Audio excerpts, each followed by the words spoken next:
Most people have probably never heard of MotorFix. It's just a small repair shop in Gifu, Japan, tucked away down a quiet road. If you drove past it, you probably wouldn't think twice. But what if I told you this tiny workshop quietly changed the way thousands of people around the world looked at old Toyotas without even realising it? For me, MotorFix isn't just another tuning shop. It's one of the biggest reasons why I fell in love with K70 Corollas. And I don't think people realise just how influential Sakai-san and his friends have been to the retro Corolla scene we know today.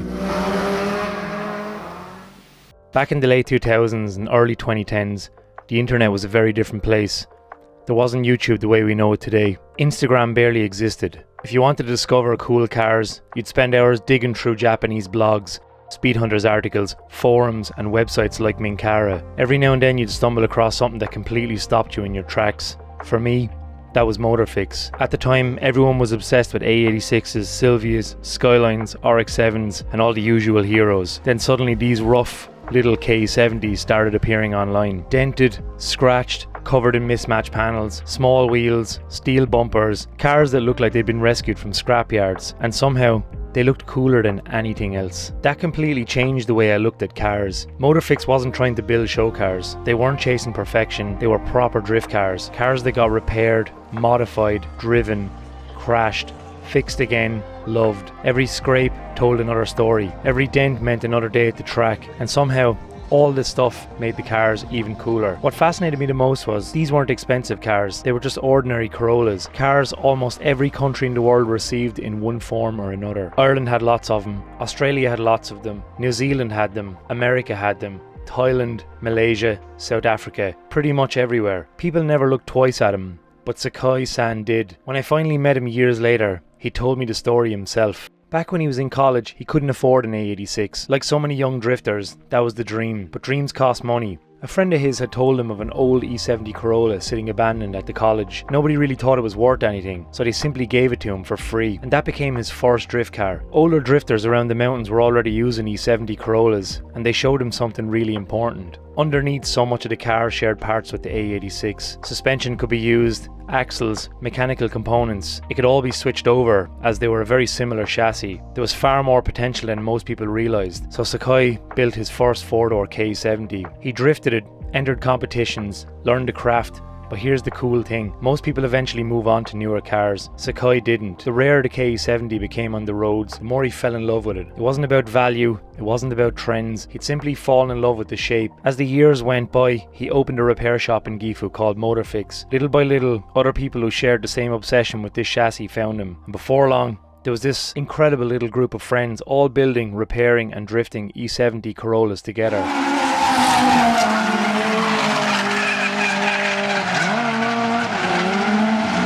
They were doing this completely under the radar. No social media, no content creation, just friends building cars because they genuinely loved them. Then they built one car that changed everything, the cream wagon. It's probably the most famous K70 in the world. What's amazing is it wasn't even built the easy way. Wagons and sedans underneath are actually different from the back seats. The wagon uses leaf spring and a lot of them have a steering box. The sedan is so much closer to the A86 underneath. So instead of accepting compromises, they cut the roof off of an old wagon, cut the back off a sedan and welded them together. It was completely mad. I remember seeing this and it blew my mind, but the results were incredible. That one car exploded across the internet.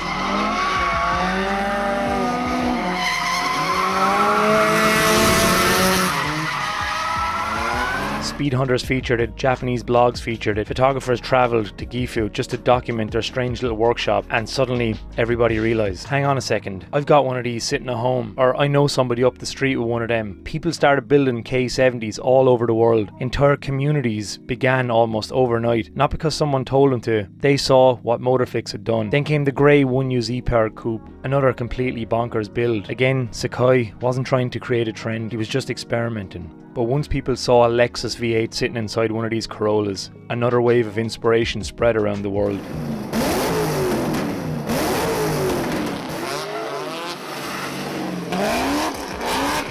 I've got friends today who built K70s because of MotorFix, friends who built 1UZ Corollas because of MotorFix, friends who bought wagons because of MotorFix. Some of them probably don't even realise where that inspiration originally came from. For me, it all started with one mate, Brian Duggan, aka Dougie. Nearly 20 years ago, he introduced me to MotorFix because he was obsessed with these things. I remember seeing one of their wagons with an A86 Truno front end. I'd never seen anything like it. That one photograph sent me down the rabbit hole that I'm honestly still exploring today.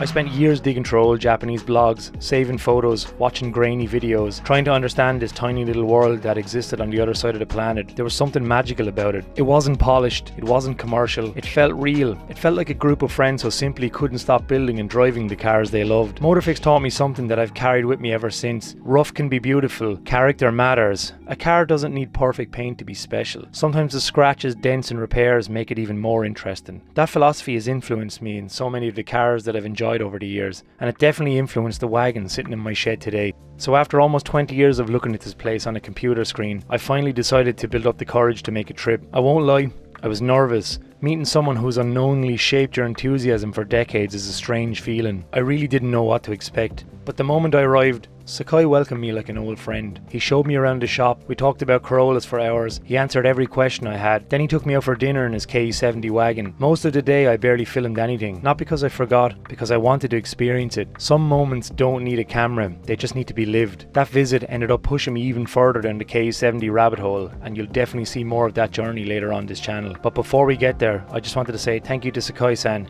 thank you to MotorFix, and thank you to that little group of friends in Gifu who unknowingly inspired thousands of Corolla enthusiasts all over the world. So enough of my talking, let me show you the place that means so much to me.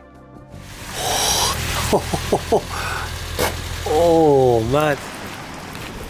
In Japan, Yeah. very rare wagon. Wagon? Wagon is very rare. Really, yeah? Many van. The wagon, only wagon, rack and pinion. Oh yeah, okay, yeah. I am selling now clutch master cylinder Really? on Yahoo auction. Yeah. But picture, picture, ほったらここ Yeah. 64. それを And he's like,フィンランド、そう。 yeah, whoa, okay. So you literally cut this off to send it to Finland.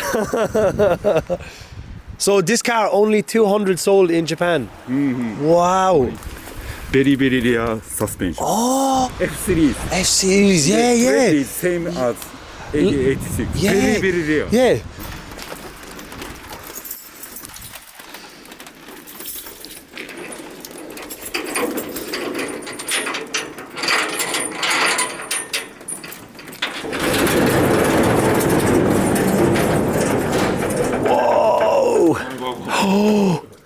Oh my god. I have wanted to see this car for many years. Holy shit. Oh. At Ebis Matsuri, Yeah. I accident 2.5 roll. Yeah. Big crash. Oh. Holy crap. So yeah. Whoa. Did you push it back up? Holy shit. Oh my god, so cool. How many years you have this? How many years? About 15. 15 years. 20. This is very important. To keep this? Without this, drifting is talking bonnet. Yeah, because there's no front on it. Oh my god. Important part. The most important part. Yes. I've loved this wagon for many years. Because in Ireland we have so much rust. Irish people love MotorFix because, rusty Corolla. Okay, I have rusty Corolla. I can drift rusty Corolla. It does not have to be so shiny. It can be also rough, which is so cool. All long. Yeah, equal length. Yeah. The fuel cell. X sedan. Yeah. On wagon roof. Yeah, I watch on Combine. old blog I see. What? Chop. Yeah, and just join the two together. I was like, what? I think wagon drift is very cool. I think. Yeah, I would like also. It's 2000 floor. Holy shit! What? Holy moly! Holy moly. Holy moly! S2000 floor. Customer car. Oh, customer car. Friend. Friend. I remember this drift YZ circuit. This same car. Oh, different. Oh, different Same car. color. Same color. Okay. I was curious. My friend brown Corolla. Yeah. Now beams installed. Ah, okay. Yeah, okay. Still now. Same car. Okay. Oh my God, this is crazy. US import. Your car?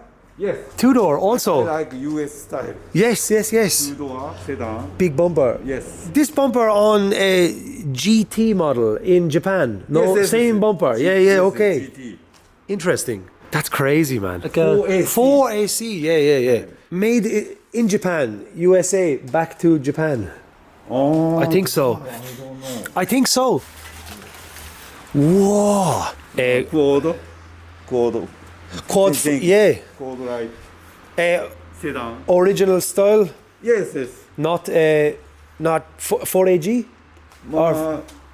X4AG. Okay. Next. Look. Now What? Wow. new project. Yeah. Very interesting. 2GZ and W55 TA63 Carina. Oh, this is so interesting.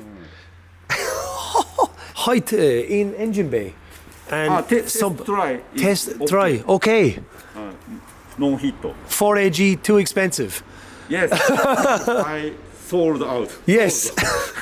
This is so cool. Fascinating. There's so many parts. It's insane. New mount.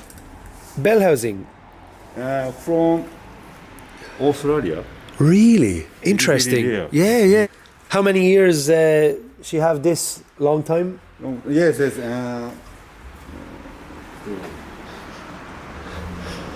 Over 20. That's so cool. Jeez, man, amazing.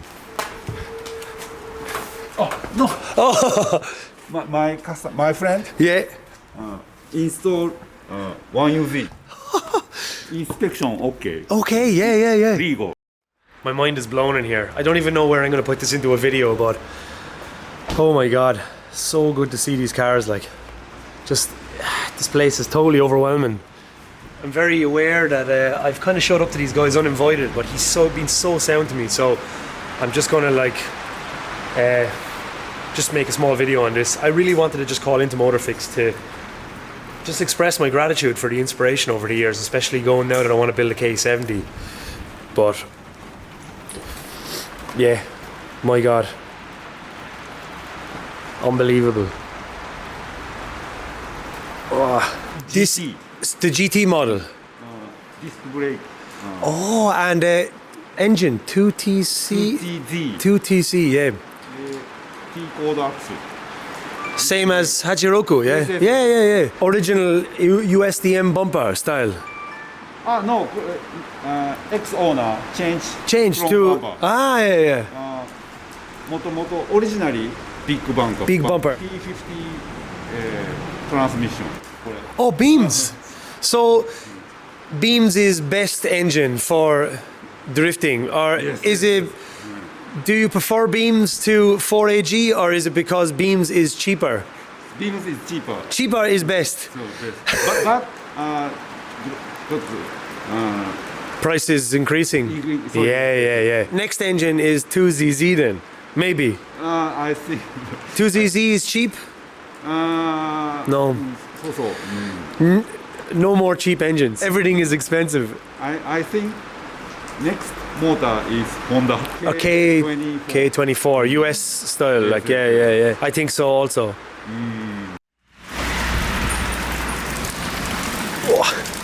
Tissue box on the roof, Japanese old style.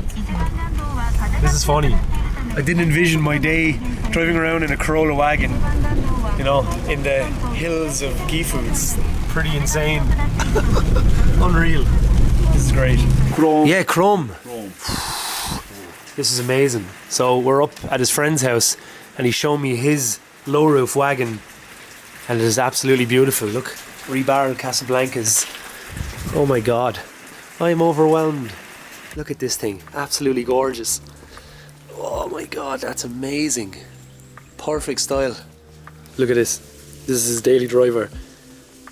Oh man. Meeting Sakai-san was honestly even better than I'd imagined. What struck me most wasn't the cars, it was him. After all these years, he still has the same curiosity, that same excitement, and that passion for old Corollas. Seeing someone travel all the way from Ireland because of something he and his friends built years ago genuinely made him smile. It reminded me that none of this was ever about fame or chasing attention online. MotorFix has never been about building the biggest or most expensive cars. It's always been about a group of mates who simply love these old machines. They'd be out in the workshop together, building, fixing and drifting them, even if nobody was watching. That really resonated with me because it reminds me so much of my own friends back home. If the internet disappeared tomorrow, we'd still be out in the shed, still working on old Toyotas, still finding the joy in them. And that's what this hobby is really about. This visit left a bigger impression on me than I'd ever expected. And it's one of the reasons I've become so obsessed with K70 wagons again. We'll dive much deeper into that story later on because there's a lot more to tell. But for now, I hope you enjoyed this little glimpse into the world of MotorFix. In the next episode, things get a bit more sideways. I get thrown the keys of a 180SX and spend a day drifting. And we call to the old legendary key office store before heading home. I'll see you in the next one. Take care, guys.